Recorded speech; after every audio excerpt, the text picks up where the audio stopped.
Friends, இந்த மாதிரி நீங்களும் ஈவினிங் ஸ்நாக்ஸாக செஞ்சு கொடுங்க. மார்னிங் வந்து ஸ்கூலுக்கு போகிறதுக்கும் ஸ்நாக்ஸாக யூஸ் பண்ணிக்கலாம். நீங்கள் இதை நல்லா இருக்கும் சாப்பிட்டா. மறக்காமல் நம்ம சேனலை சப்ஸ்கிரைப் பண்ணிக்கோங்க. ஒரு கப்பு சர்க்கரை எடுத்துக்கோங்க. இதை நல்லா மிக்சியில் அரைச்சிக்கலாம். அரைச்சிக்கோங்க. இப்போ ஒரு கப்பு வந்து அங்கன்வாடியில் உள்ள சத்து மாவு இருக்குல்ல, அதை அப்படியே நம்ம எடுத்து சளிச்சிக்கலாம். மாதிரி நல்லா சளிச்சு எடுத்துக்கோங்க. ஒரு கப்பு கோதுமை மாவு சேர்த்துக்கோங்க. இப்போ நம்ம அரைச்சி வச்சுருக்க சர்க்கரை எப்படி கொட்டிக்கலாம். 1 டீஸ்பூன் பேக்கிங் சோடா எடுத்துக்கோங்க. கொஞ்சமாக உப்பு எடுத்துக்கோங்க. இப்படி கொஞ்சம் சேர்த்துக்கோங்க. அதையும் நம்ம மிக்ஸ் பண்ணி விட்டுக்கலாம். ஸ்பூன் நெய்யை விட்டுக்கோங்க.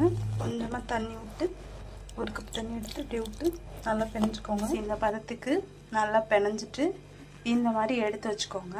எடுத்துக்கோங்க. இப்படி மாவு போட்டுட்டு இந்த மாதிரி எடுத்துக்கோங்க. இதை நம்ம சப்பாத்திக்கு மாதிரி நம்ம அப்படியே தேய்ச்சிக்கோங்க. தேய்ச்சிட்டு இப்போ நம்ம கத்தியால் அப்படியே வெட்டிக்கலாம்.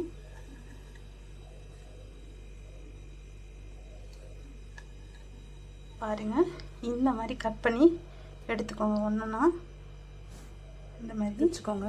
இப்போ என்ன காஞ்சதும் நம்ம அப்படியே அதில் போட்டுக்கலாம். இந்த மாதிரி வளர்த்து நம்ம எடுத்துக்கலாம்.